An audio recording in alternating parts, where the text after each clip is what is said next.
Welcome to the Investment and Business Development Talk series. And we're very excited to have another insightful discussion this evening. In collaboration with IDAN, Government of Nagaland, NetFee, and Entrepreneur School of Business. This evening, we are focusing on the need of the hour, the need for a renewable source of energy and biodiversity community-led green solutions, biodiversity as an asset. So as I was saying, we are so thrilled to have such esteemed panelists with us this evening. Before we begin, I would like each one of our panelists to kindly introduce themselves. Starting with whom?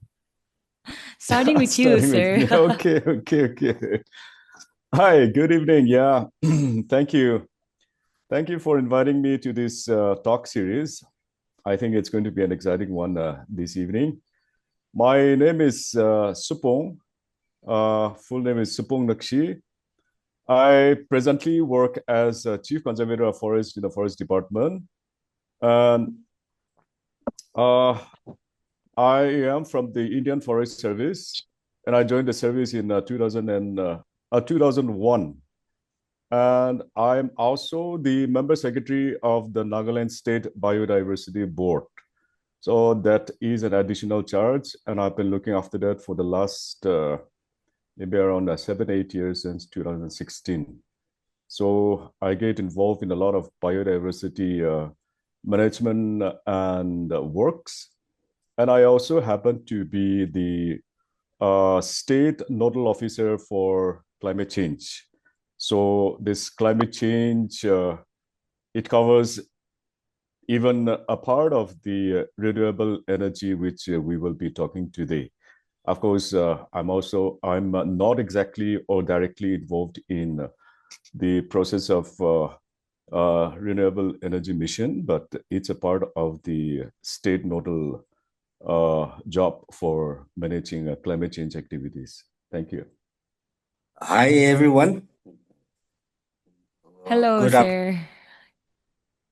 Well, my name is Zhimomi. I'm the team leader of Tizu Biodiversity Conservation and Livelihood Network Nagaland. We are working for the promotion and protection of biodiversity in Zhimomi district. We have been working and collaboration with so many national and international organizations. We are also one of the first organization that could develop the Red Flag project in Zhimomi district on a pilot basis. Thank you, Aidan and Educare Center Dimapur for having us. Thank you. My name is Engineer Kekhriezhalie. I'm from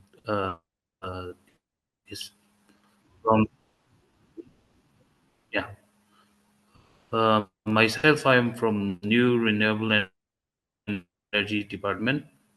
Currently, I'm serving as a deputy director, and I'm so pleased to be here in this talk show with IDAN and Edu Center. Thank you. We would like to begin this discussion.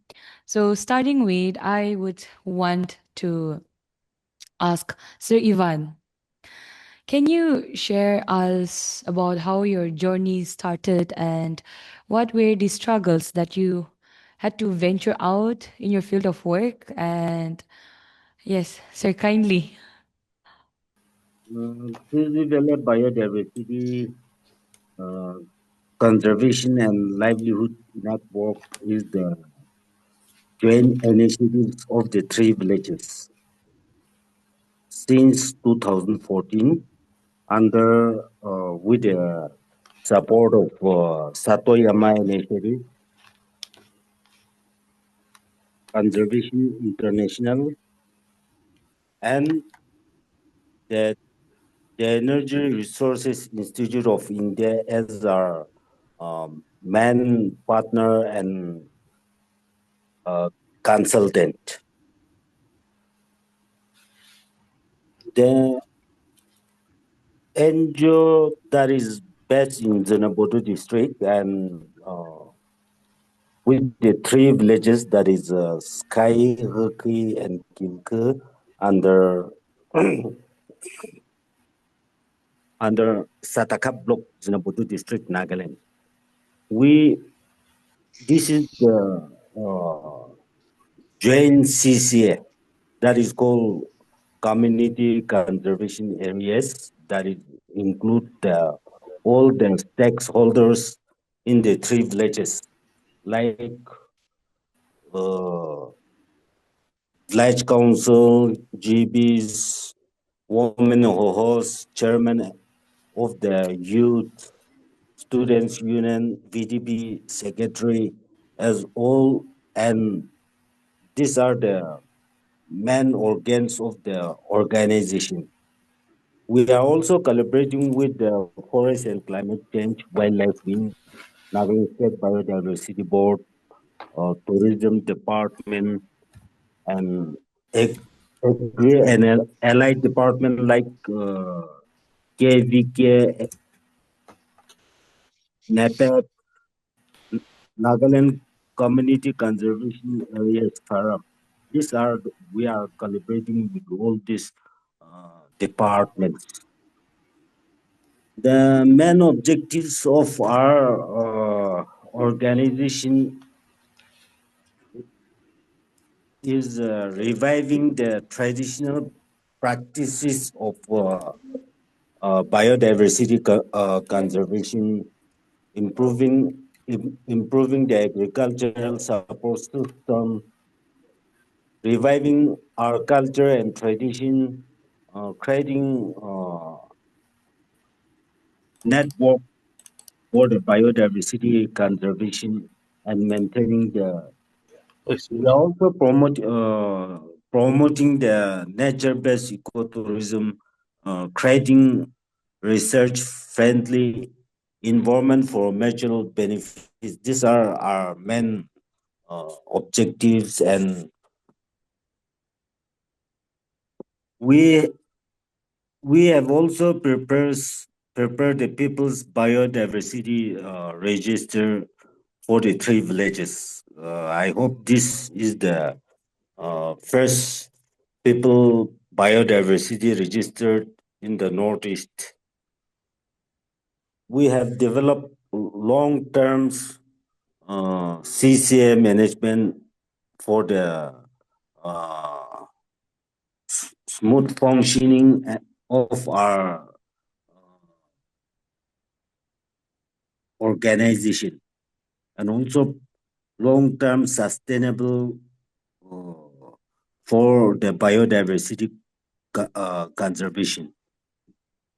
To promote the ecotourism, we used to organize national and international levels of biodiversity meet. We also initiated uh, Green Hero Awards for the best volunteer youth. We used to organize farmers market and farmer exposure visits.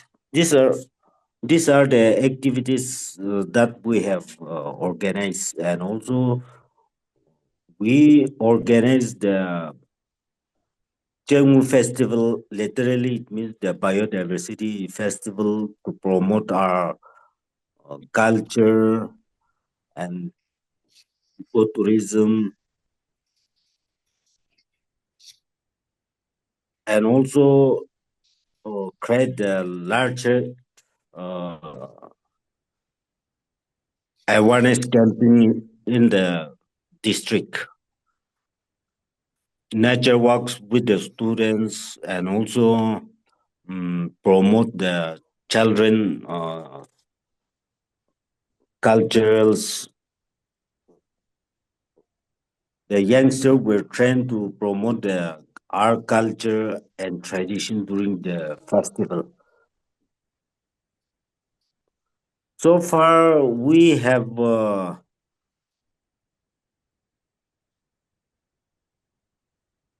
recorded so many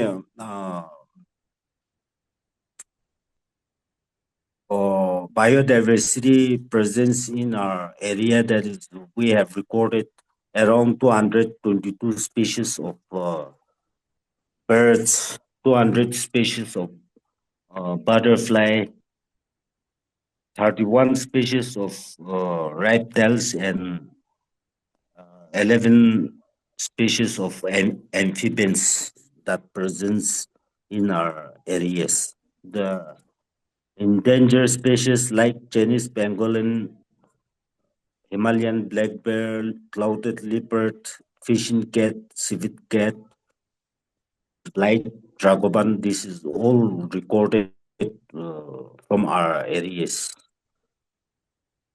The rare discoveries from our area, there is Mandarin trinket snake, rediscovered after centuries. Emesia sangula moth, that is also first rediscovered after the centuries. Cosmodola handstand moth, that is first recorded from Nagaland. Granada Lucidaria moth, that is first time recorded from India. These are the new discoveries. We are also trying to bring out the aquatic PBR in our area. That is, we are working now, and with the support and initiative from the uh, mountain to mangrove, we are planting this year we have already planted 1 lakh 27 this year, and we are raising the nursery with the target capacity of 2 lakhs for this year. So these are the activities and journey so far that we are doing now. Well, that's amazing, sir. I am very much fascinated and really excited towards the discussion that we're gonna have. Anyways, now since Sir Chirag is here on board, I would like you to kindly introduce yourself, sir. Hello everyone. I hope I'm visible. Yes, sir. Yeah. Okay. Okay. So I am Chirag Chetia, the executive manager for Aboriginal Energy, and we have been working in the solar sector since 2019. Uh, Regarding the work that we do, we mainly focus on renewable energy and a segment of the renewable energy that is solar. Right? So we worked on multiple projects from school to medical. If I have to highlight one of the projects that we did, that will be the medical project and the school project in the last year. School project was, I think, around August last year, and medical project just ended this year in February. So in both of these projects, we had the opportunity to explore Nagaland. Like a lot of people do not, in their entire life, would ever get that opportunity. We went to villages where even the villagers have not seen town. So if you tell them like, uh, sumo jai thake Dimapur, to tate saman. So to give you perspective of the life that we saw, uh, when they have to buy, when they have to make a hospital, right? This is basically in Peck. There was a village in Peck. When they had to construct the hospital, the funds, when it comes from the center, right? So to construct, the village council is given the responsibility to construct it. Every time they get bricks from Dimapur, they cannot bring it in truck or something, right? They cannot afford it. It's very expensive. So they have to get it in a Tata Sumo or like even sand. So I went to a village which was on the bordering of Kifri and Lanizo. There, we did not have drinking water, right?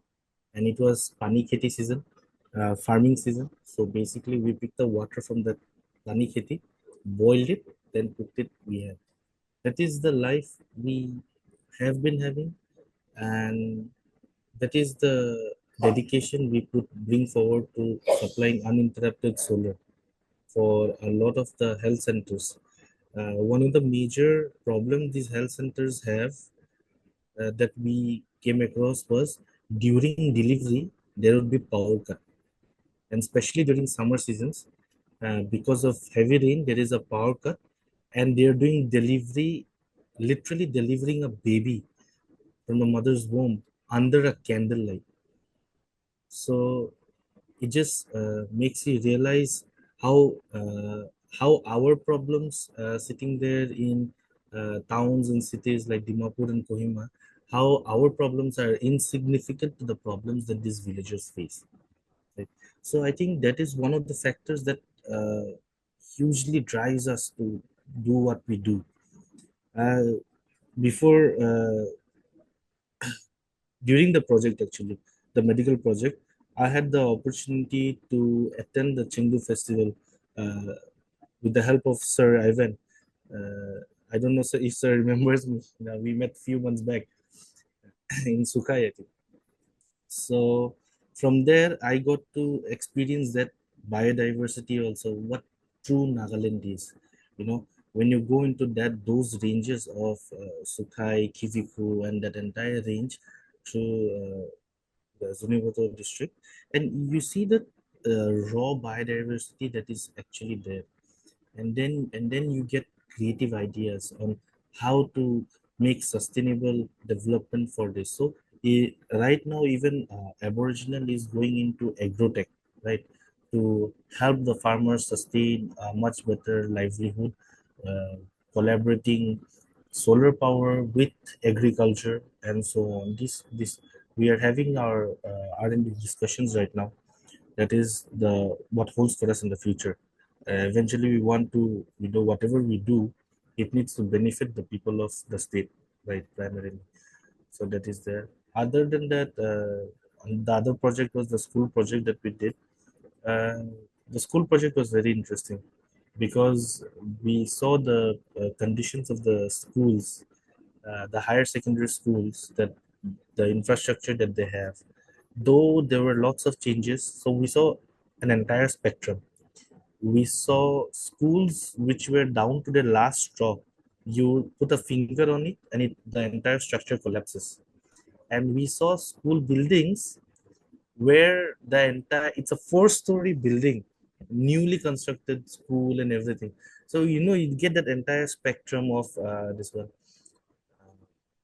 education system right now that is being juggled. So and in certain places you'd find places like uh, it's so remote that for them to go and get something that they need to use, suppose let's say electronics, batteries, anything, it's easier for them to just go to the border market, the with that we share with Myanmar, and procure it, like lights, lamps, these, and then these scooties that they get. Is I don't know if you guys have seen on YouTube those scooties. From the front, it looks like a bike. From the back, it looks like a scooty. You can just carry huge loads. So those kinds of scooties that they ride. There's a village called Shinyu, one of the first solar villages. We have done 3 projects with them right till now. We did one home lighting system, then we did one school project, and then we did the medical project also. We did 3 for them. We're trying to whatever project comes in our way, we just try to include that village. It's like Aboriginal has adopted that village, and we have been trying to give them the best possible features. So for such a village to be able to do something for them like that, and it just warms your heart when you go and the people are so welcoming. They might not have a lot to offer you, but what they offer is always sweeter than a lot of the other things that you might get in other places. And other than that, we have had a lot of uh, experiences, good and bad. Some can be named, some cannot be named. I hope, like, out of the ones that can be named, I would say the weather, especially during rainy season. If you're trying to go and install solar in places like Kekhriezhalie, I would suggest you pray at least more than once before, taking a journey, especially in the Noklak region. I in the future maybe I can share some pictures with you that you can use. Uh, just we had to dig our own way out of a lot of things. Then those landslides are there. So those kinds of this thing where your truck break down and you cannot leave the truck. The truck has almost 10-15 lakhs worth of goods. You can't just leave the truck. It has the entire solar equipment. So what do the boys do? They set up camp around the truck. They cook from the water that is collected on the basically cover of the truck. The tarpaulin that covers the truck, right? The water gets collected there, so they had to pull the water out of there, and they had to cook food from there. So the journey, though memorable, is sometimes how can I say, for a lack of better words, risky. But it's just that Aboriginal has always been driven to do better for the community, and that keeps driving us to do more and more. Thank you. Thank you so much, sir. Well, that was such a very different perspective that I could not even think of. Anyways, we are definitely getting back to what we you have discussed. So now I want to go with Sir Supong. Yeah. Yeah, yeah. I'm there. So, sir, since Mm. you are from the policy and the development department, I do have a Yeah, few questions for you. yeah, sure. So, okay, before that, what how do you think this strategy development here in Nagaland has been implemented?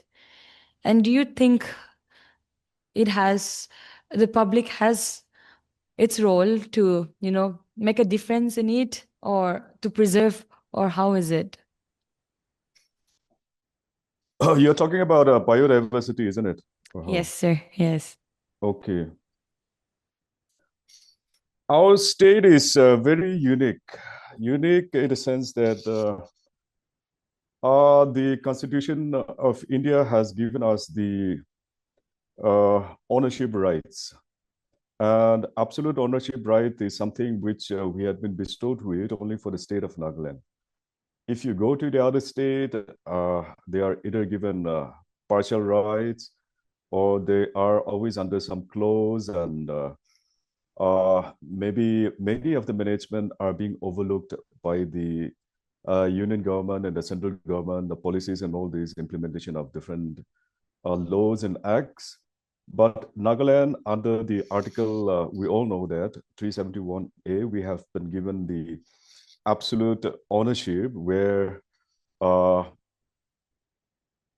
we have the full freedom of exercising or managing our own resources. And state government has a control of only about less than 5% of the total geographical area. We have one national park that is in Tanki, and then there are three wildlife sanctuaries and some protected purchased land which were meant for during those days, mostly the bamboo purchase land, which were meant for the paper mill. Unfortunately, it never worked out after a few years, but still then the state government still owns that because it is a purchased land. So apart from that, all managements are being practiced and owned by the community, either the community or the clan or the individual. So what the state government's role here is through the forest department, we do mostly facilitation of resources, facilitation of schemes and policies, whether it be the state governments or the central government policies. So that is what we do. And in many cases, we do have the different acts and rules and constitutional policies which had been governing the the country as well as the various states. But as we all know, as any other acts and rules and regulations, all central acts and laws which are passed by the center, which is automatically implemented all over the country, cannot be implemented in our state. And as given under the Constitution, the state assembly has to approve that and accept that. It has to be ratified and approved and accepted by the state legislative assembly first. So accordingly, many of the central government's policies and acts and rules and regulations have been modified according to our state needs. And we are implementing those acts and rules and regulations according to our needs. For example, we have the Indian Forest Act which is being suited to our needs. And then we have the Jumlin Act, we have the Biodiversity Act, and we have the Wildlife Protection Act of 1972. All these acts are suited according to our needs, and we do ratify and get it accepted in the state legislative assembly first. So this is how we function. Even though the department does not have absolute control over the management of forest areas and the biodiversity concerns, we do work together with the communities in all aspects, whatever schemes is there, whatever different projects are there. We have the full support of the communities, and then many of the communities are very acceptable and they are very accepting of the projects. And we have a number of projects which are going on and which is concerned with the conservation, biodiversity conservation, as well as other natural resource management. And one of the two very important projects regarding biodiversity conservation with the communities is our two international projects. One is Japan government assisted project called as JICA. And this JICA project is a loan, and it is being implemented in 185 villages across the state. And this project is concerning innovative approaches towards how Zoom can be managed, better managed. So this is mostly concerned with Zoom, and there is a large amount of the project which goes for biodiversity conservation also. And the other is a German government sponsored project, which is a grant in aid. And this is a smaller project, and it covers 64 villages across 5 districts. And this is largely got to do with the consolidation of biodiversity conservation areas. You see, in our state, we have biodiversity and forest areas which are fragmented in many cases because of the ownership, because of the territorial integrity of each village. There may not be a continuity of forest areas between the adjoining villages. So there is a fragmentation which is not good for the good progress of the biodiversity, as well as there are fragmented corridors for the animals also, because of which there is a decline in the animal population also. So in order to create these landscape level corridors over a large area, this project, the German government sponsored project, we are trying to consolidate these fragmented areas into a larger landscape level conservation. And I feel that these two projects are taking its effect, and we are making good progresses, and we are seeing a lot of good results as of now. So apart from that, there are other many community conservation areas, just like Ivan has just stated about their village areas. So similarly, there are other community conservation areas spread all over the state, which had been there in many cases since our forefather days. So this is very encouraging, and we are very supportive of that. And the communities are also coming forward in order to better manage the areas. So thank you so much, sir. We would definitely, like I said, we will get back to what Yeah, you have yeah. just shared. So now I have moving on to our sir, Engineer Kikri. Sir, are you there? Yes. Hi. Yeah, yeah. Hi, sir. So, sir, I wanted to put up this question. What, as you are from the Renewable Energy Department, so Yes. what are the challenges and what are the opportunities do you see in implementing renewable energy projects in our state? Yeah. So our department has been implementing the various ministry schemes here in Nagaland. So our department has been implementing the various uh, ministry schemes here in Nagaland as being the nodal agency, and most of our projects have been very successful. I would like to highlight this our off-grid solar projects, where in similar line with what Chirag has experienced. Although it has not been, I was not there in the department during that time.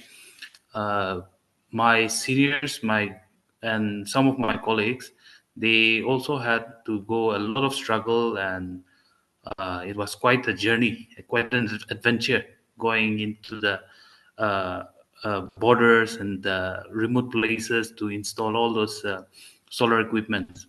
And they were met with a lot of enthusiasm, and then uh, they were welcomed into the village, and uh, it was uh, such an experience to them. And then right now we also have our current projects here.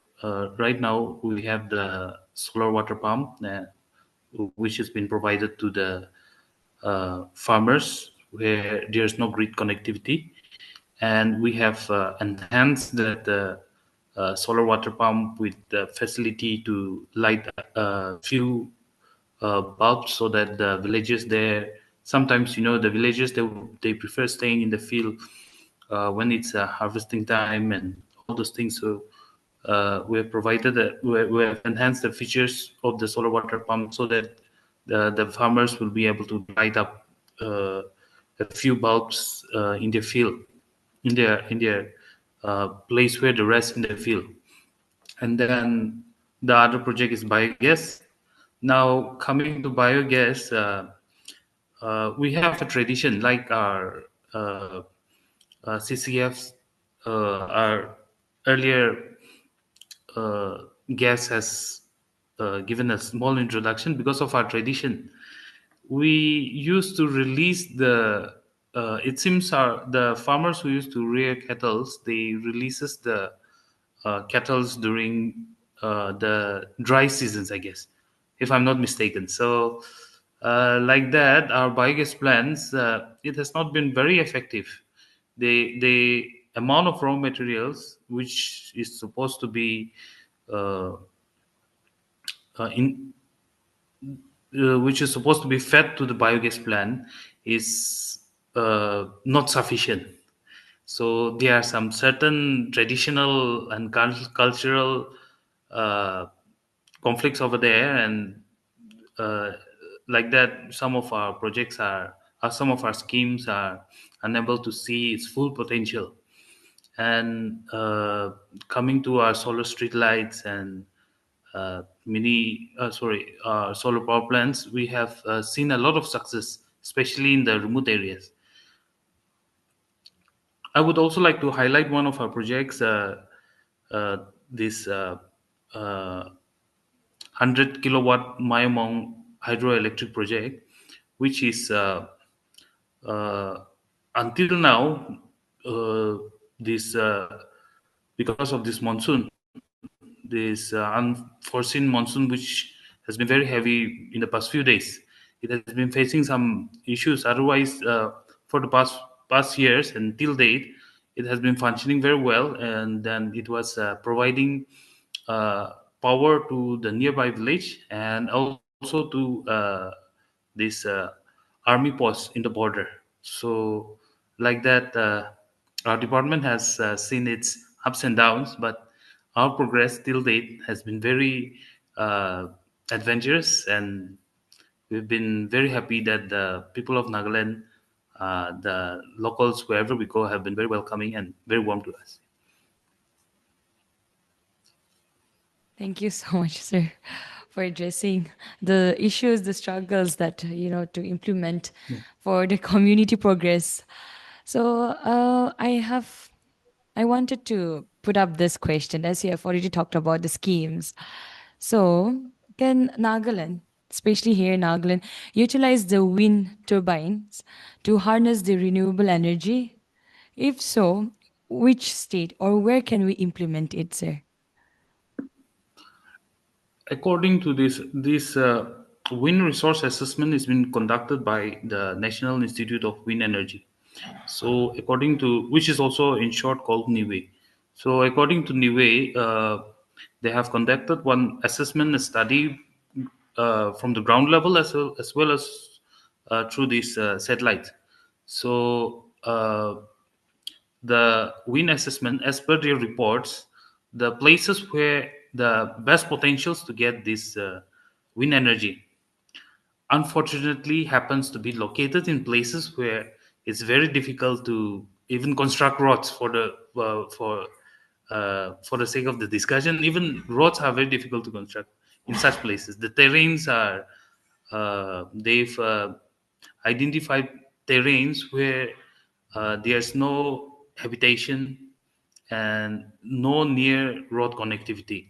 And as you know, wind harvesting, the wind mass which has been suggested, it's in terms of megawatt, and such kind of wind towers are very huge in size, and as such, if it's going to be difficult even to uh, if not for our four lane, it's going to be difficult to transport these materials even up to our state capital.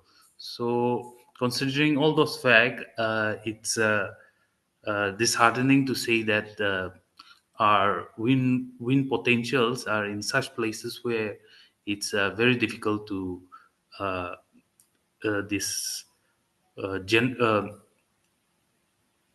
to take those potential areas to develop in those potential areas.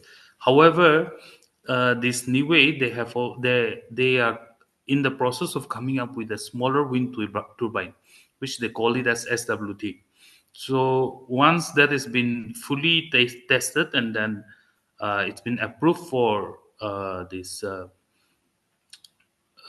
installation, or approved for use uh, in mass, we are seeing a potential in wind harvesting the wind energy as well.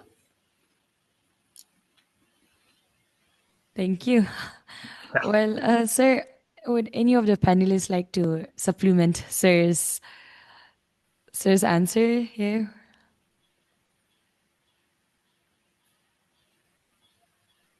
Sir Kekre, like as sir said, I think I would like to highlight one more thing that the DNRA is doing is transitioning all the non-functional off-grid solar plants to on-grid solar plants that are installed in government institutes, right, sir? Yes, I yes, think we did that for the secretariat, the 100 kilowatt secretariat site, and correct. a few other departments like water resource, and then in Tolivi home card, all that.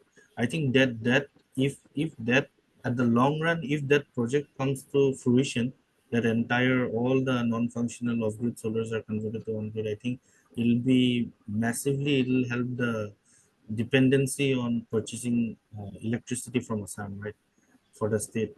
I think the dependency for the purchase will reduce if we have that kind of a solar coming up for all of the this thing, state.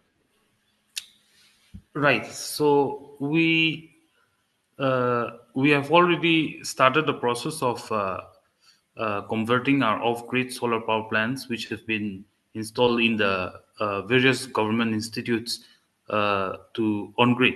But when we went for this inspection and then inquiring how the previous installed plans are working, and then when we went ahead and interacted with the department, most of the department, they are of the view to have an off-grid solar power plant with backups with storage. So that is one thing which we have realized in our uh, recent survey of our existing solar power plants. And then the other uh, I would I would not say an issue, but it sort of comes out like an issue. So uh, another thing with our solar power plants in some of the department institute is that, solar power plants need maintenance. They need to be clean. They need to be the dust needs to be clean, and then not daily but a monthly maintenance of the solar power plants is required. So when the departments when those departments which have the off-grid solar power plant, they don't have uh, surface areas which are easily accessible for such kinds of maintenance work, it becomes a sort of discouragement.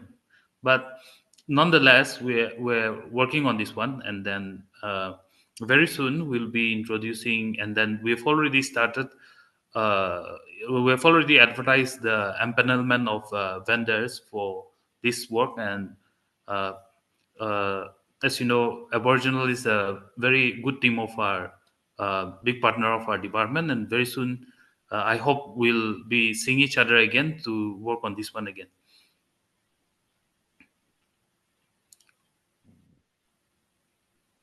Yes. Yeah, your mic Yeah, is off. sir. Yeah. So, Sir Supong, would you like to implement or add some policy frameworks or incentives that can support the growth of this renewable energy and the biodiversity conservation in Nagaland, as to summing up to what our two other panelists have mentioned? Yeah, I was about to just try to get some information from of course, I don't know whether the new and renewable energy has been able to come up with some summation of the potentiality in the Northeast or in the state in particular or not.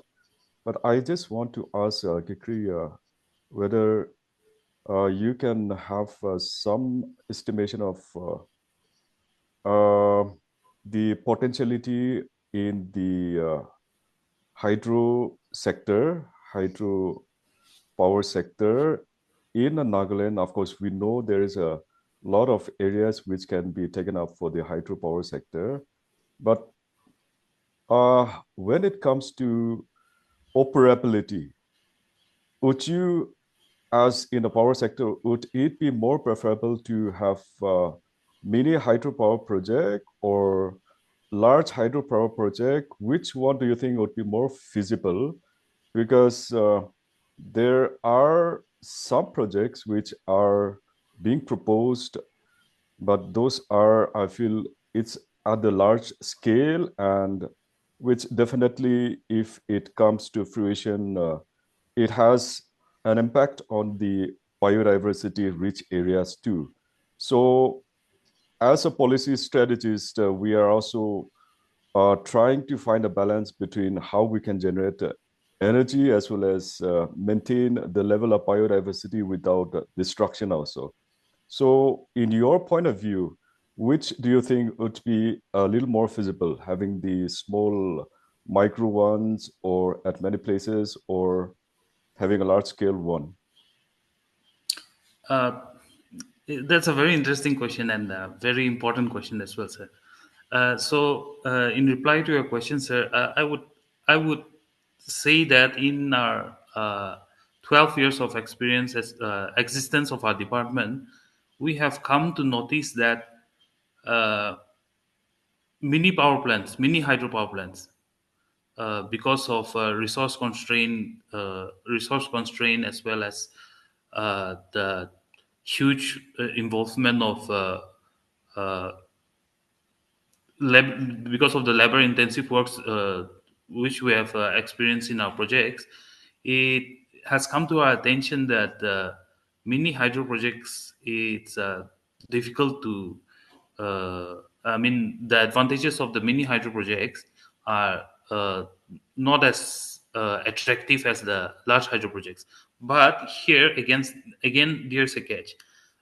When we say large hydro projects, there are two types. One would be constructing a dam, and the other one would be the other one, which is a run of the river project, where such kind of project has been implemented in Jammu and Kashmir and even in Arunachal as well. There are potentials where we can generate more than uh, megawatts in through hydro energy. So if we can look into those types of potential areas, then of course hydro energy have being more stable form of energy. It's those kind of energy, those kind of project, it's more feasible and more economically more stable to our state. And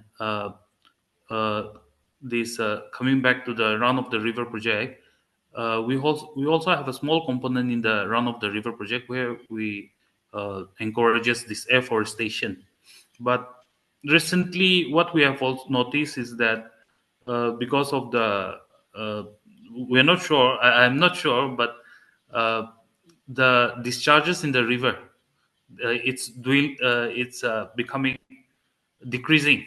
So the potential of hydro energy project in Nagaland, it's very difficult to say at this moment. But of course, there are very good potential areas in the uh, eastern sides of our eastern districts, and uh,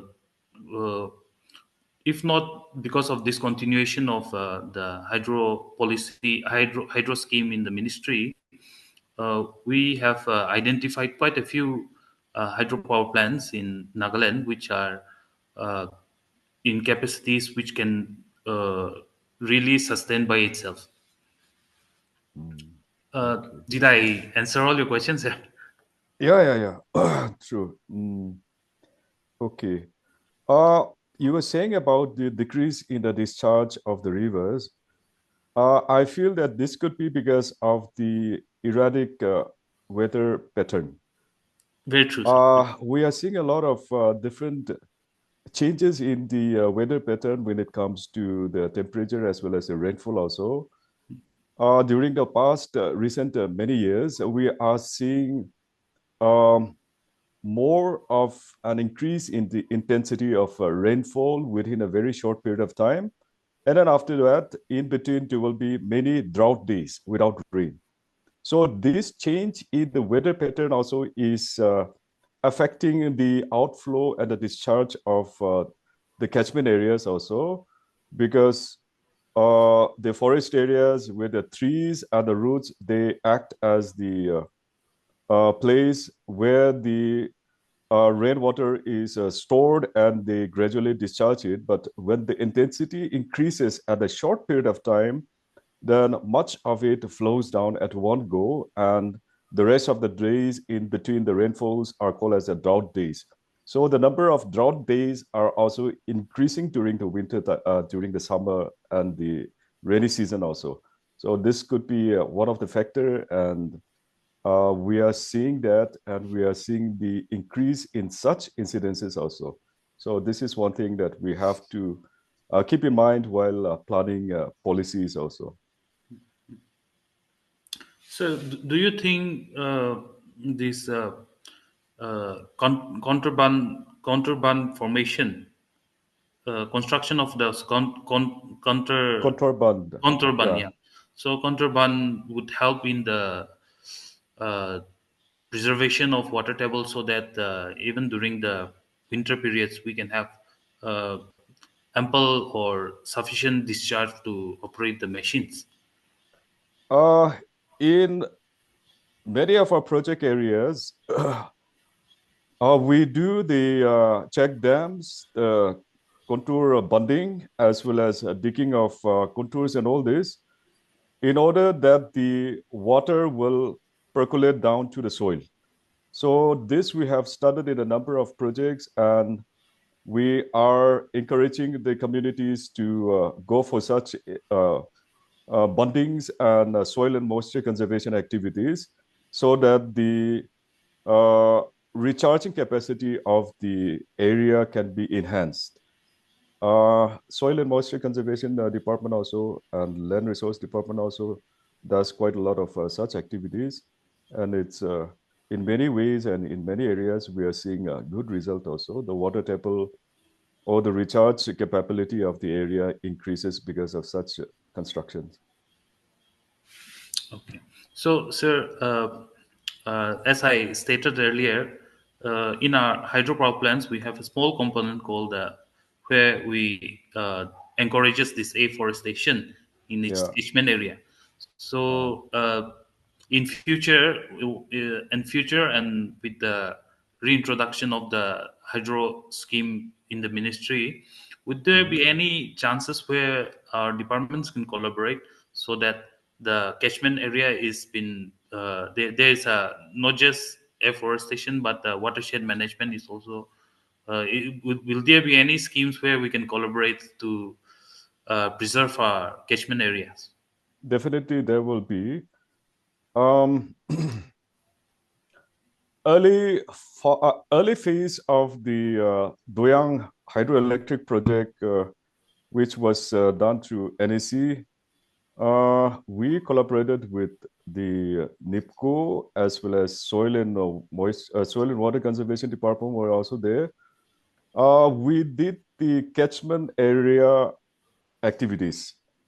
So in any hydroelectric project or dams, in order to arrest or in order to stop the siltation of the soil into the dam, there needs to be a good amount of soil and moisture conservation work and afforestation activities. Otherwise, the soil erosion will go down and it will ultimately fill up the dam area. We call it as a siltation. Right. So this activity, we did it for about a number of years, I think around 6 to 7 years initially, and we were about to go for the second phase, but unfortunately we were not able to go for the second phase. So this we did at the Doyang area, the catchment area. And we had specifically, the department had specifically opened one district office called as the Doyang Afforestation and Plantation Division. So specifically it was open for that. And we still have that, and we do a lot of activities even under the normal project in that area also. We initially covered around 22 villages, the immediate catchment area of that Doyang Dam. So in every hydroelectric project, there are afforestation component and activities also, so we can collaborate together. Well, it indeed was an eye-opening, a learning experience for me with the discussion that has been going on. So, moving on to Sir Ivan, I have this question. As we have been discussing about the possibility, the initiatives, and the schemes, the skills that could be applied. So, Sir Ivan, how can the biodiversity conservation efforts be integrated with the renewable energy initiatives? The solar energy, it would prevent the deforestation, and also within a small stream, also with the hydrogen, we can generate the electricity. Of course, solar energy, with regard to the solar energy, there is problems and issue regarding the maintenance and also regarding with the power storage. It's still there. Whereas through if such issue is redressed, then I think through solar energy, it can improve the climate change, like global warming and all. Since construction of hydro dam, that is very devastating for the biodiversity. So I usually prefer this solar energy. Of course, there's so many issues, as I've stated, that is like the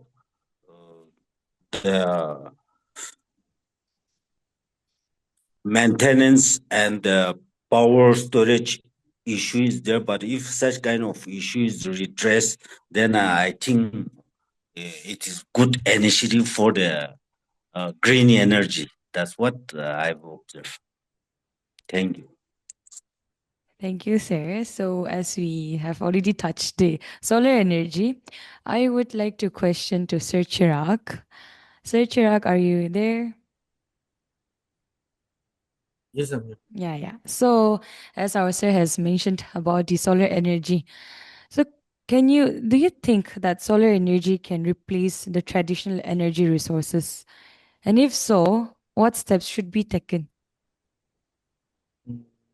Solar cannot 100% offset conventional energy sources like petroleum, biogas, not biogas, sorry, petroleum, coal, or any kind of power like that. Solar energy alone cannot do it. It can be done with the help of biogas, hydro, wind. But the problem with electricity, as you might, for those that are not from the technical field, in simple terms, over long distances, when you transport power, there is certain losses in the power. So suppose if I'm sending out sufficient energy or power for your office to run from, let's say, Dimapur, by the time it reaches Kohima, there will be a certain level of loss. That is why we have step-up transformers, which uses the technology and transforms the current and increases it, right? But to be honest, so because of that, even if you have a certain site like a huge hydro plant, it can to a certain extent offer electricity. So that limitation, if you think about it, that limitation is there. So suppose you have lots of dams in Gujarat, you have lots of wind turbines and tidal energy sources in the south of India, but why cannot they help the rest of the India, right? The limitation is that they cannot be transported over certain this thing, certain ranges, certain distances. It's much cheaper to locally generate the energy than actually transporting it from there. So that way, the problem is there. Regarding solar, if you're speaking specifically, solar will never be able to offset what we need, because solar, as you know, is only supplied half of the day. It's never 24 hours, right? So it'll never be able to give you 100% benefit. So that is what we do is we can use solar, because if you think about it, Nagaland, because of its topography, because of its geography, is a very good solar hotspot. So if we use that advantage to offset our purchase of electricity, or at least even up to 30 to 40% offset, if everybody right now, the scheme is going on, PM Suryagar Muft Bijli Yojana. under which we are also an empanel vendor. So I suggest any viewers that might be watching, you should apply for it and try to go solar in your private residences at least. So what happens is everybody has solar, everybody's consumption is being offsetted at least by 30 to 40% by the solar. And eventually what happens because of that is the load for the department on the procurement of electricity reduces first. Second is that certain hotspots which consumes higher quantity of electricity, their consumption decreases. Because of that, there is less amount of load shedding, or power cuts, let's say, less amount of overstress on the transformers. Now, right now, what happens during summer, uh, if you have noticed, in the month of April, May, around 5 6 places got caught fire in Dimapur. 10 12 transformers became bad. Why is that? Because of sudden overloading, right? And that is, we cannot blame the department, we can keep doing that, but in and all, it is us, the people who are supposed to be conscious about our energy consumption, and is supposed to take steps before we point fingers at somebody for not doing their job. Why don't we start being that change, right?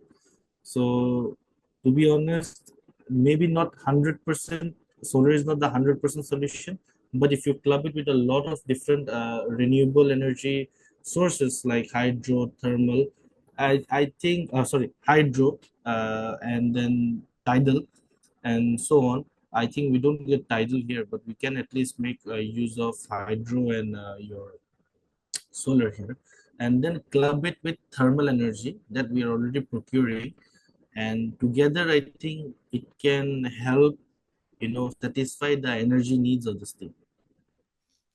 Chetia, you're just talking about one scheme, PM Suraksha.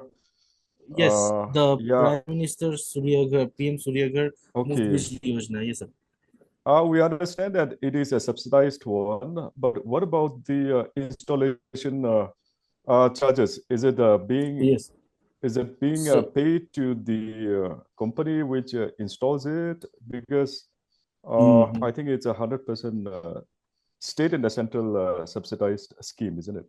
Yes, sir. Sir, this is actually clubbed with the latest solar mission that was announced last month, last to last month by uh, respected CM sir and our Chief Secretary sir. Uh-huh.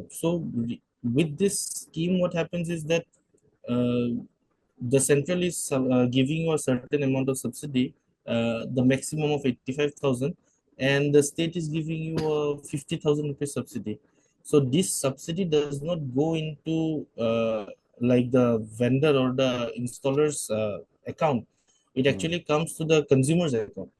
Mm. And first you will have to install solar from your own pocket, and Okay. then you get the basic this thing subsidy. So let's say in your house you want to install a 3 kilowatt plant, which will generate you about 2,000 rupees worth of approximate electricity per month, let's say. Mm. So you put that solar, it'll cost around 190 to like 10,000, in that range from the different vendors. We have a different price, some other vendors. So it won't go below 190, it won't go above 210, I presume. Mm. So what you will do is you can either pay the vendor the entire money and then the vendor will help you claim the subsidy, Oh, or okay. you can go for a loan. The loan for 3 kilowatts, so it's segmented. So it's 3 kilowatt, you'll get 2 lakh rupees loan. If it is more than 3 kilowatt, you'll get up to 6 lakhs rupees loan. But the kilowatt goes up to only 10 kilowatt for residential. Now the thing is, the entire amount is not credited as a loan to you by the bank. So Okay. suppose the plant cost is 2 lakh rupees for example, Mm. right? Okay. Or 2 lakh 10,000 rupees, for example. Then in that case, what will happen is the bank will give you 90% of the loan, or in fact Okay. 95% of the loan. 5 to 10% your own cash investment has to be there, so that Mm. you are also held liable at some point. So suppose your 3 kilowatt plant is 2 lakh 10,000, and you give us an approximate this thing 1 lakh 89,000 would be your investment. in it. So 10% minus 1,89,000 is the maximum loan that you are going to get from the bank. Rest you'll have to invest on your own. So it's set up like that, but the vendors do most of the work for you. They file your loan application and everything on Jan Samrat portal. Then they collect all your documents, they staple it together, and they give it to you. And then they tell you that go to the nearest wherever your home branch is from your location, and then you apply there. In fact, even SBI is under pressure to give out loans, and I think the people should actually take advantage of this loan scheme and apply for it as soon as possible so that they can benefit out of it. Okay. Yeah, that's a very good news because we were not much aware of the details of all this, even though we could come across that in the notification in the website, but the Yes. scientific details which we find it difficult to maneuver. Yes. And just Actually, one yes, sir. just one thing, I think maybe even Kekhriezhalie can also do we see some do we foresee some good news regarding the future of energy storage? Because I know you are dealing with companies and innovative solutions on energy storage as of now. There are many, but I don't know how far this has come about. Sir, in regard to energy storage system, earlier, that's why I was thinking of also posing this question to you, but uh, I'll just expand it from here. So, energy storage system, the uh, the government of India is intensively doing researches on energy storage system. Different types of energy storage system has been coming into the market, and then some of the system technology have been very successful, and we might be seeing the introduction of such energy storage system in the market as well as through the government schemes. So uh, right now, two of the most promising energy storage system would be the battery system. Uh, uh, Even in the battery system, it would be the reflux system, and then there's another one called the pump storage system, pump storage project, where water is being pumped to such an altitude, and then it's been released again during peak hour demands, and then during uh, uh, the other periods where power is not that much demanded, it's been pumped up again. So those are the two. Most probably, those are the two. This most promising type of storage, and among these two, the PSP, pump storage project. We are looking at pump storage project to have a major impact here in Nagaland, given our hills and our river systems. Uh, Pump storage project, but it's going to be mostly located in these places where they are with forest covers. So there, I believe your expertise will come in again, and then uh, this there's going to be a lot of civil works, excavation works again. So your department's expertise will have to come in there again to in regard to the success of the pump storage projects here in Nagaland. So uh, till now, that is one part of the pumps energy storage system, and the other part of the energy storage system is the lithium batteries. The lithium batteries and also other types of batteries, where these type of batteries have been uh, it has seen huge success in terms of electric vehicles. So very soon, in fact, it's already been implemented here in the northeast in a very huge quantity as well, especially in Guwahati. So this type of systems are going to be introduced, also going to be introduced in our state.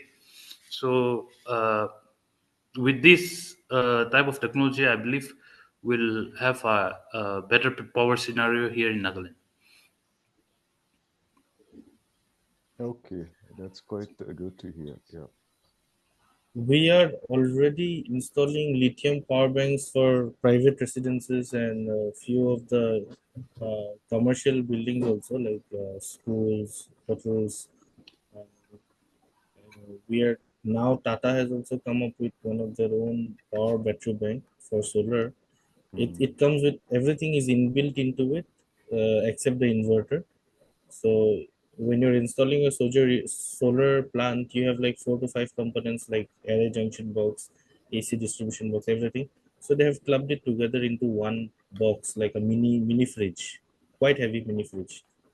So we, but it's still for residential purposes. It only fulfills your around 5 kilowatt hour, which is, if you are talking in home terms, like around four batteries, I think, sir. Uh, Four batteries, lead acid batteries, like your home inverter batteries, I think about that. 200 H, let's say. So you'll get around 52, 51.2 volt, 100 H. Yes, that will be approximate calculation. So that kind of a power bank is already widely available.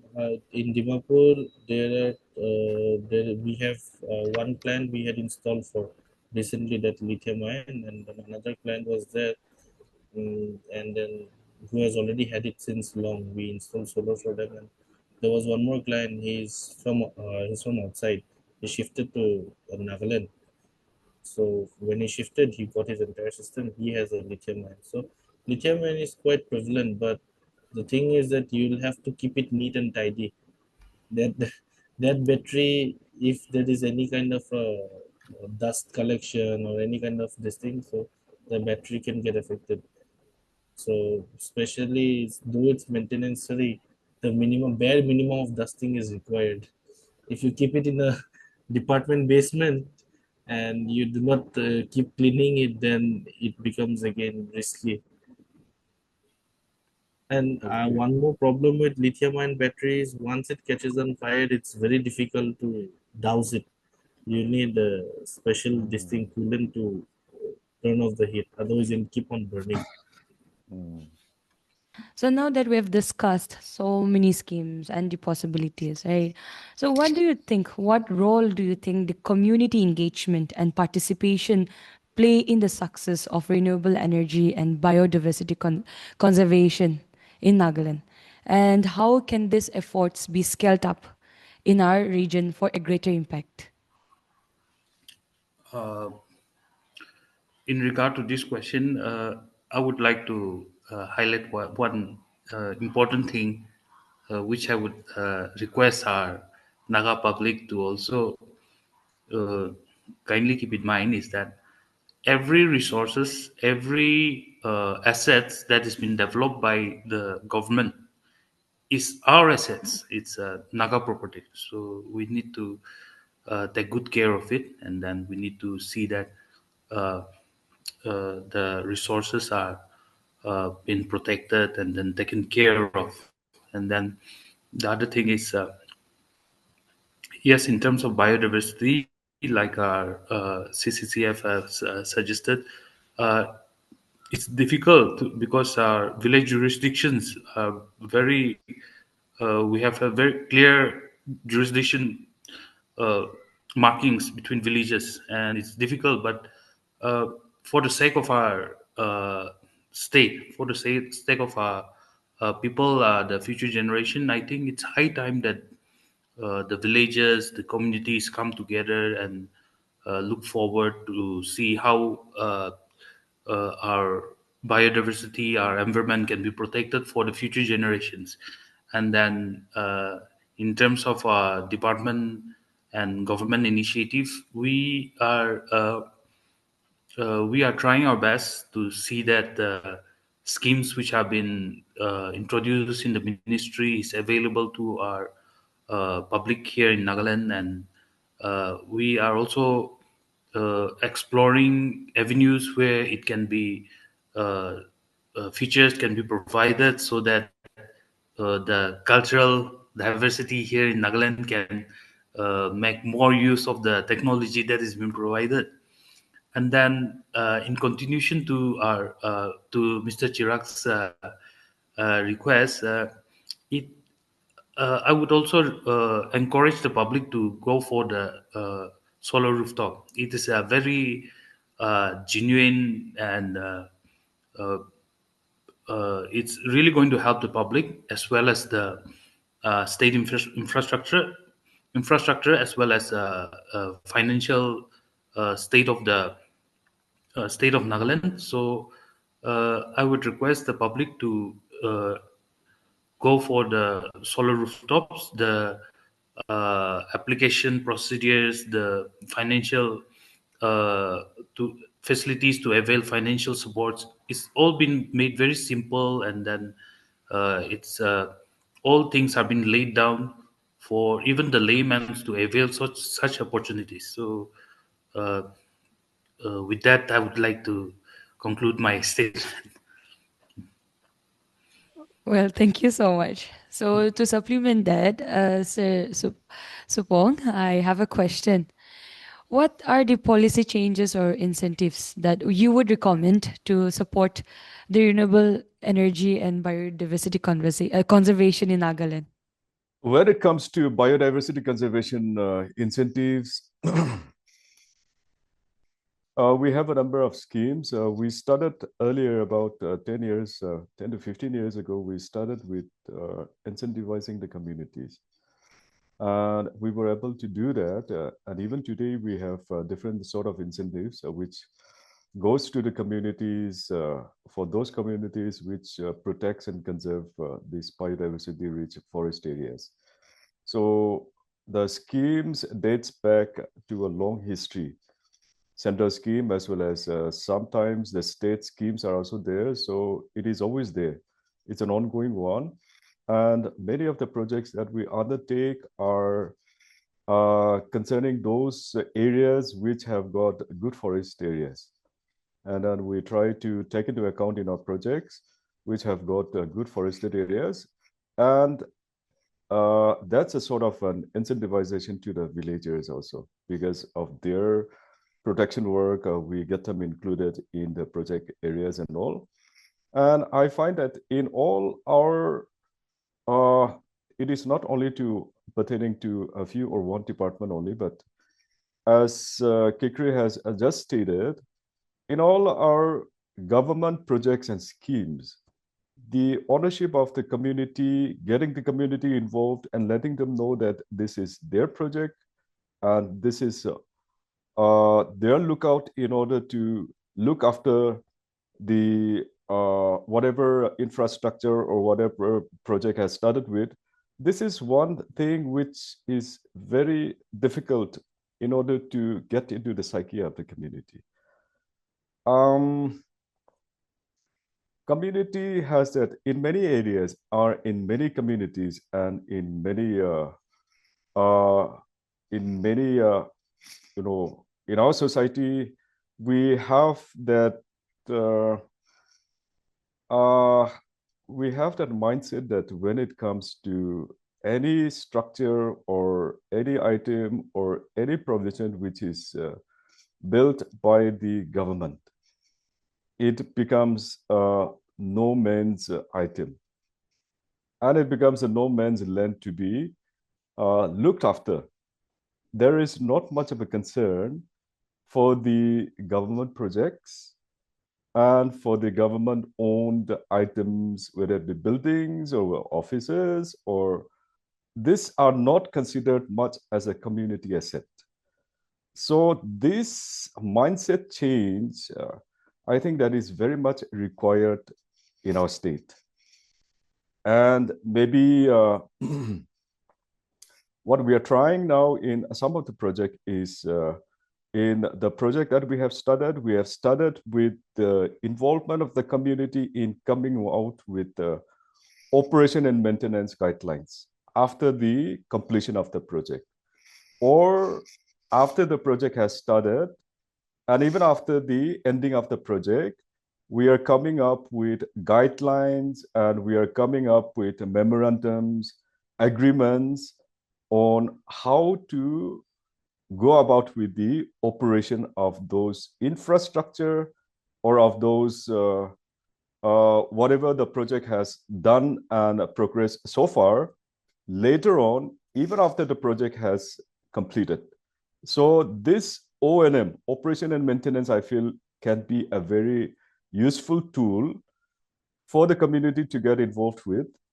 And even after the project has ended, there can be regular monitoring, whether through various agencies or the involvement of the department. And I feel that especially with the different schemes of the new and renewable department, like the solar installation and all this, I hope and I believe that there are operation and maintenance agreement with the community that is getting involved with in the project villages and all. And we do have in our project, we are installing solar street lights or solar light schemes and all in many of the projects under our ongoing departmental projects as either entry point activity or under some other headings and all. And we are making it sure that the community is going to maintain it for years to come by coming into agreement with the community with the operation and maintenance MOU. So I feel that this is going to be one action and a policy which will help maintain the community get involved long after the project is completed. Well, thank you so much, sir. So moving on to Sir Ivan. Hi, sir. Yes. Yes, sir. As we look ahead, what opportunities or challenges do you foresee in the next 5 to 10 years for the biodiversity conservation and for renewable energy sources here in Nagaland? We have a community conservation areas. In Nagaland, there is around 400 community conservation areas across the Nagaland. That is voluntarily owned and managed by the community itself. Whereas the CCS, it doesn't have a policy in place right now. So there should be a policy where protection indigenous rights in terms of traditional knowledge, should land, traditional knowledge, forest, it all should be protected. That is one things that should be there. And there is also like green credit rules should be incorporated in the policy. That is we are much looking after it. And also like green energy policy should incorporate in the government policy. Then it can bring the solution, and also it can people participation in this solar energy sector, that more awareness can be created, and also like benefit scheme avenues, all these communities are not aware as of now. So the policy should be in place and more capacity building to the community and community participation, that is more needed. That's what I want to say. Thank you so much.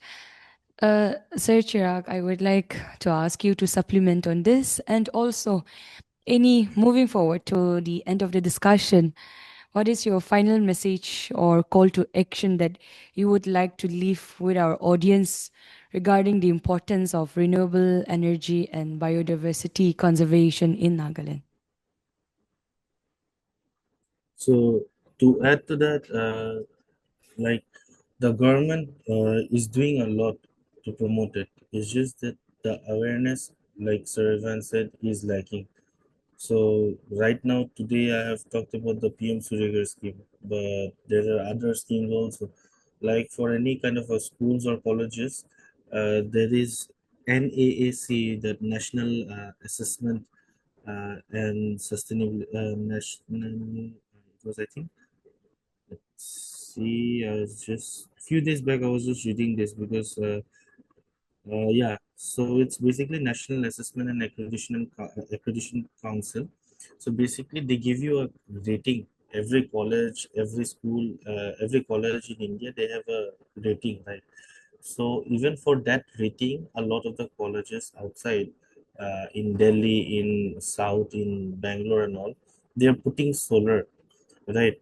It directly may not affect the or profit the institute, but it does help in getting them a higher accreditation from NAC, which eventually helps them in marketing.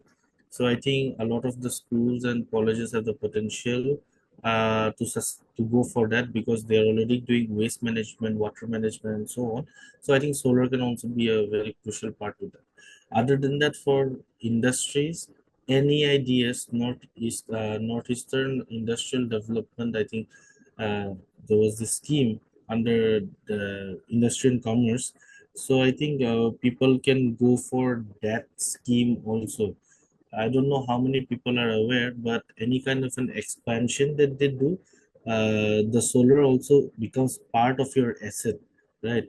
And because it becomes part of your asset and machinery, so I think you get a certain subsidy on that. So people in that segment should actually go for that. That kind of awareness is not there now. Because I'm in the field, I have some kind of relevance and some kind of idea about it. Even for us, we are not there yet. Did you know recently there was a subsidy or a subsidy scheme basically for petrol pumps to put solar? Everybody put solar in petrol pumps except the petrol pumps in Nagaland. Like I think only like 5 to 10% of them had put solar, right? And what about the rest of the 90%? Whereas every other petrol pump outside, like you cross the border towards Assam from Dimapur, everybody is putting solar. But we were not even aware that there was a subsidy going on for that, right? And by the time we got the information was very late. So I think we as the whole, as the people, as the community need to wake up and start digging into these kinds of benefits that the we are actually getting. Because if we do not uh, dig in ourselves and try to find the benefits that we might be getting, then we'll be missing out on a lot of potential uh, benefits that are there but we were not aware of. And then it's like saying that it's like committing a crime and then saying, oh sorry, I did not know the law, right? But you have already committed the crime. Similarly, you have already lost the benefits or you have lost the opportunity. Then you cannot be like, okay, oh, but I did not know about this. But it is our responsibility as concerned citizens to actually dig deep and see what the government is giving us. How can we profit from the government, right? So let us not be the be like let someone else take the first step and then we will follow up. Rather, let us be the ones to take the first step, and who knows, 100 other people might take the first step with us, and then another 1,000 and 10,000, and like everybody will do that. So let us be that one first person. And it's very difficult to be the first person, I know very well, because it takes a lot of courage for that, to be the first person. But if you're if you're clean in your heart, if you have God in your mind, I think God in your heart, and clean and good thoughts for uh, your peers and everybody. I think when you take the first step, rest everything will fall into place, and then 100 more people will follow you. So let us take that first step together and go for a cleaner, greener, and a much better future together for the people. Yeah, and happy belated World Environment Day to everybody. I think we missed that 2 days back. Yeah. Anyways, thank you so much, all the panelists, for sharing your valuable insights and informations with us tonight. And it was such an enlightening discussion in this in the junker of the need of the hour, the need for renewable energy. And I hope that our conversation tonight has enriched the viewers on the importance, the problems, and the solutions to a rapidly growing problem of energy resources. And before I wrap up, I would like any of the panelists to kindly leave a message to our audience. Thank you for inviting us to be a part of this. Energy is something which the whole world needs, and the demand for energy will be increasing. So there are many energies which are very detrimental to the environment. Coal energy and all those different kind of energies which are, the petrochemical products, energy and all this. All these are very detrimental to the health of the ecosystem, the people, and it's creating a lot of pollution and all. And the way forward for humankind is the sooner we shift and get the renewable energy resources to move forward, the better for the environment and for the humanity. So that is one thing which I feel that should be advocated, and it would be wise on the part of the communities also to protect our biodiversity, because in the face of climate change, having a good biodiversity and having a good resources at hand will be a deciding factor on our survivability in the near future to come. Because as we see as of today, the environment is changing quite a lot, and it's not a very good sign. It's going to a toss at many places. And thankfully, we have an environment which is conducive for us, at least at the moment, to fall back to or fall back on. And this is what we need to protect and preserve. That's my message. Thank you. In continuation of our CCF, I would also like to add that we really need to conserve our environment, protect our this biodiversity, flora and fauna for the future generation, and also all the government schemes and uh, all the government schemes and facilities are always there available in the internet, and also the department is also trying its best to propagate such information. We've been advertising in the Nagaland state transport buses, because that's one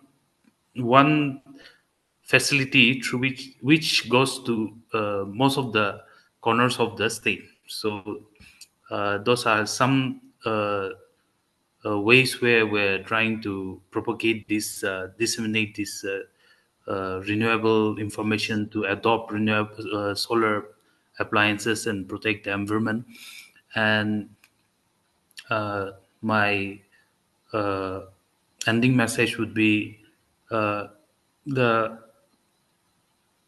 the government as well as the community, if we work together, I think much of our uh, future will be protected, and then the uh, brilliant and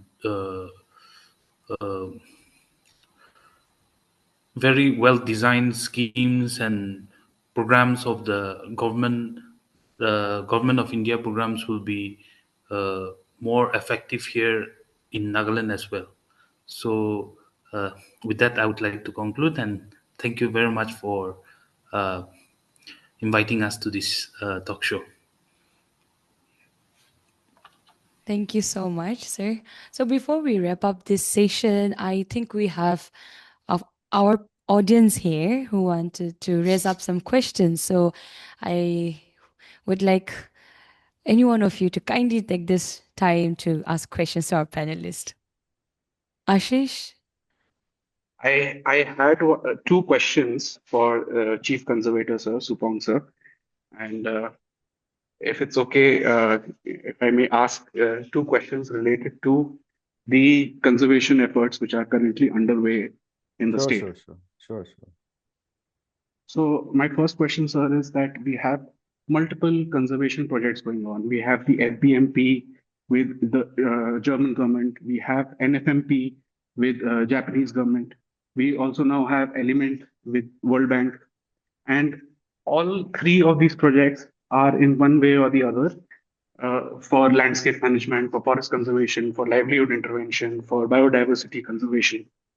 And three of these projects, how do we build a sort of synergy and consensus between them? Because various different departments are handling various different aspects of the projects. Like in case of NFMP, we have a whole different society made in 2018, which is handling this. Then in case of Element, it's under APC, Kenya, sir.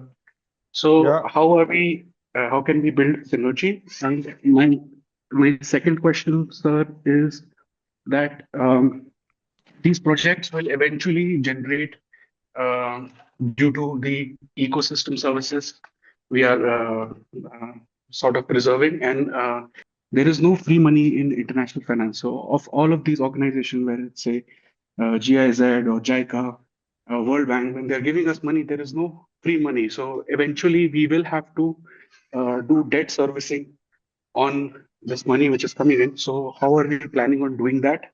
And also when it comes to benefit sharing from these projects, especially when it comes to the financial aspects, because sir, I come from a background of investment banking, and I am currently consulting with IDAN on a project. And my background is basically in ESG and commodity trading with focus on oil and gas. So there is a lot of excitement in the oil and gas industry when it comes to carbon credits.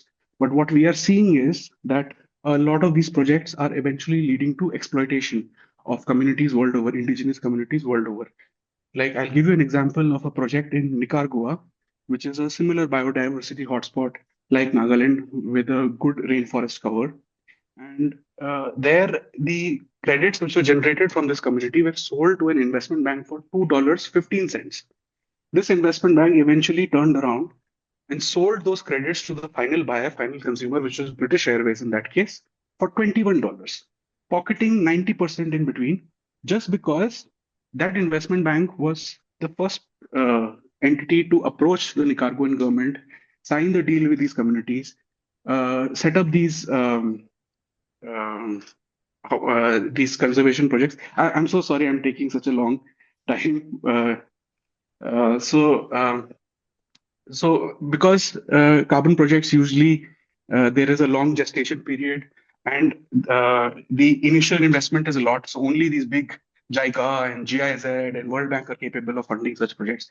But eventually we will have to do debt servicing on these projects. And uh, do we have a plan in place to get the maximum value out of our credits? Because if in lieu of this debt we give them credits, they are going to make much higher amount of profit than what they have given us. If Japan has given us 600 crores, they will make 6,000 crores out of these credits. So that is something the communities world over, from Cambodia to Indonesia, they're coming up with policies to minimize that sort of advantage which is being taken by these middlemen or investment banks. These are my two questions, sir.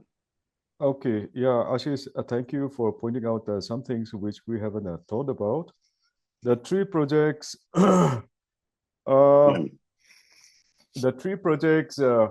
two are involved with the Forest Department, and the World Bank project is with the Sokran Society, that is under the Agri APC cell. even though it's a forestry project, but the World Bank project has been decided by the state government to be taken up under the Sokran project.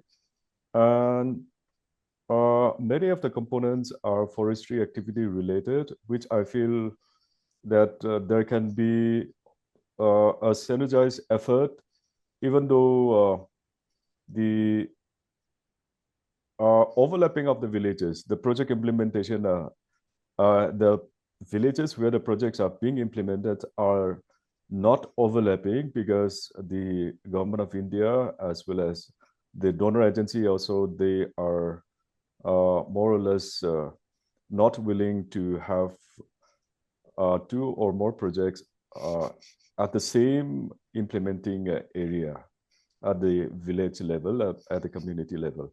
So as far as that is concerned, we have set a lot of times at the state government level, and the project villages are not overlapping.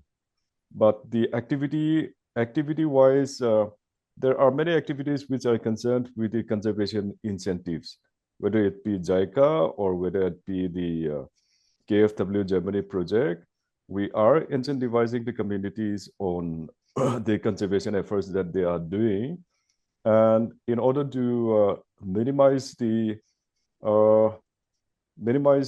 impact of their local people's usage on the natural resources, we are starting with the livelihood programs for the communities, so that this alternative or additional livelihood program for the communities will help them reduce a little bit of their dependence on natural resources. So it is going on at a very good pace as of now with both the KFW and the JICA project. And incentivization will come a little later when it comes to the conservation regarding the KFW project. We are coming up with a management plan for the community conservation areas under the KFW project. And as soon as these management plans are completed, we will be doing some financial incentives also. So not only financial incentives, but we will be coming out with programs and plans on better managing these areas. JICA has a community conservation area programs where even there also we are finalizing on the management plan on how to manage those conservation areas. So this is the other form of incentivizing the communities.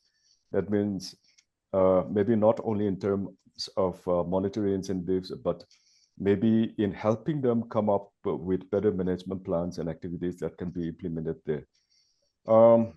The World Bank project has got different departments, and they have different activities which are being undertaken. This is in more or less a project which is aimed at converting many of those areas where we are undertaking the Zoom cultivation and the shifting cultivation into a more settled form of agricultural practices. So the forestry component is one very important aspect there. And we have been giving our technical inputs into that. And there are other departments like a lot of departments which are involved in how to bring about a settled form of agriculture model in this project. So I hope that this project will be able to give a lot of incentives to the communities also, and bring in more of a settled form of agricultural methods. So that is something which needs to be seen because they have just started off. And as far as the other two earlier projects are concerned, we are seeing the community involvement, we are seeing the outcomes and the impacts of the project, and it's a very positive one as of today. And regarding the second question, this is something which needs to be followed followed up at the country as well as the national as well as the state government level on how later on the managements of the project concerned are going to be taken up. But this has not been, it has not been thought of at the project level. And even at the state government level, I think there had not been much of, evaluation or thought process given into that. So I think it'll be good if we can also be advised on what is taking place and how the management process usually are.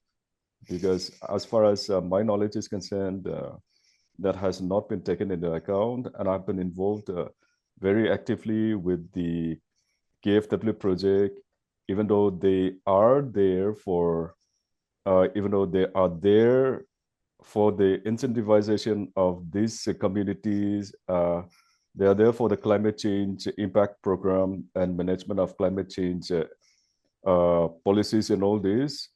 And there are provisions for, carbon trading and carbon marketing, but the final aspect and all these crediting rules and all has not been discussed and thought about thoroughly. And as far as we know and are concerned, this carbon crediting mechanism, definitely it will have a benefit to the community at large. State government has recently just formed one committee for the carbon marketing, carbon processing. And under that, the terms of reference for the involvement of the different entities for the carbon trading programs and all has been drafted, but it's not finalized.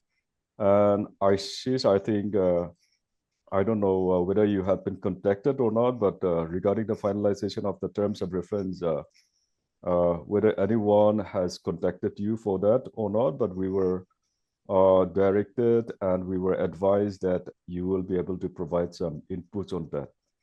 So that is all as my knowledge and my understanding about that is concerned. That's all I can say.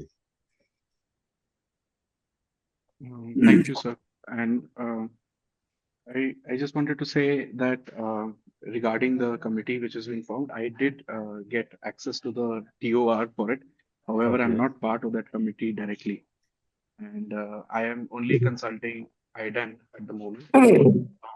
However, I have shared my viewpoints on how do we protect ourselves from like losing out thousands of crores in lieu of hundreds of crores today. Yes. And we just have to look all over the world as to how these conservation projects have played out for the indigenous communities. In a lot of places, they are very much dependent on the non-timber forest produce, or even where things like high value for agroforestry has been done, like in a similar way to how Sokran is going about it.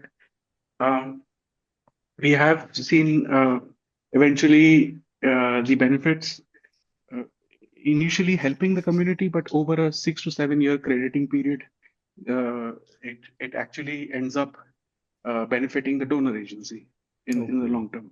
Okay. So, if possible, sir, next time I'm in Koimak, the program schedule has your phone number. If that is your WhatsApp number, I can message you there. It is, yeah. And I would like to come and meet you also in person if possible, sir. Okay, sure. Yeah, you're most welcome. I would also love to meet you because we need a lot of insight into this. We are just starting off, and Ivan also can share some history and how it is going about. I don't know whether your work is going about or not, and how helpful it is. Yes, sir's project is with Value Network Ventures. I've worked with that company before. So I would love to hear what sir has to say. And thank you for your time, sir. Okay, thank you so much. Supplement to the Sir Supong, Sir Ashish, I just want to say regarding the carbon credit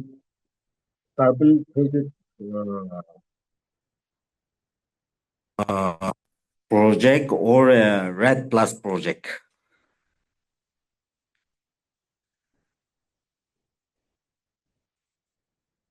So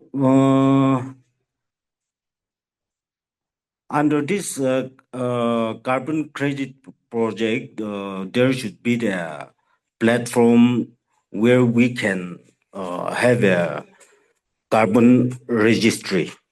And there is also, we need the investors and also the project developers beside the community participation. So in what way, without see, we have a Plan Vivo registry and also Vira Gold standard. That is the two most popular platform. So I'm also working with the investor like Conservation International, Value Network Ventures, and the project is being developed directly through from the investor to the community. There's no middleman like state government or a central government. It is directly investor to the community. We have developed the project idea and it has been submitted to the Plan Vivo for carbon registry.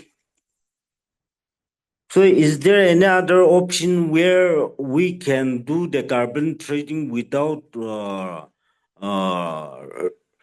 carbon registry in the platform? That's what I want to know. So, like the carbon registry is a good idea. Value Network Ventures have suggested that, and they're working on building that mechanism. However, with a caveat, I would like to say that there are some problems with the carbon registry system also, because what happens is that a lot of time we do not keep a buffer stock for carbon. So let's say there is some leakage, we have a forest fire. Then in these Vera gold standard, in these registries, the standards, what they say is that the liability in such a scenario comes on the community itself. Also, sir, there is through the registry model, there is no how do you say, like the true value of the carbon is not being realized. And how do I put it? So, uh, like like the communities are getting a certain amount of remuneration, but it is not what is the remuneration being given by the final buyer, even through these registries. And what is happening is that the communities are getting locked into 25 to 40-year long agreements on certain pricing mechanisms. And whereas what will happen in the international market is the price of carbon will keep changing, right? And if tomorrow there is a lot of projects come online all over India, and even our own national market is coming up, and the price of carbon is suppressed because there is a larger amount of supply of credits, then again the penalties come onto the community because the communities have already made a certain plan of based on the older pricing of the cash flow, and they have made a lot of expenses and everything. So in what happens in those scenarios, and it has happened with Sikkim, it has happened with the Meghalaya Basin Agency project, that these donor agencies, then they come back to the communities, and since they had completely bypassed the state government and the central government and made these deals directly with the community conserved areas, that or they come to the community and say that, oh, we can't help you because the price in the international market is so and so. You are locked into a 25-year agreement with us or 40-year agreement is with us. Do one thing, give us the custodianship of the entire forest to us. And then these communities, they lose access to their own forests, even for non-timber forest produce. And we know how much we are dependent on even the timber for cooking, for heating, for everything. So this has happened in Sikkim, and then the communities, the community conserved areas in Sikkim, they went to the government for help, And they said that we signed these agreements directly with these private players, and the government is saying that we can't do anything because you can take them all the way to the Supreme Court, but nothing will happen. However, in our case, it is very different because we have Article 371A, which will give us some sort of protections against these kind of scenarios. And I hope the carbon marketing committee, which has come up, the TOR, the 7 TORs which they have finalized, I hope they keep all of these things in mind when they're working on building a policy. Exactly, that is true. We have Article 371A that protected our land and forests, and also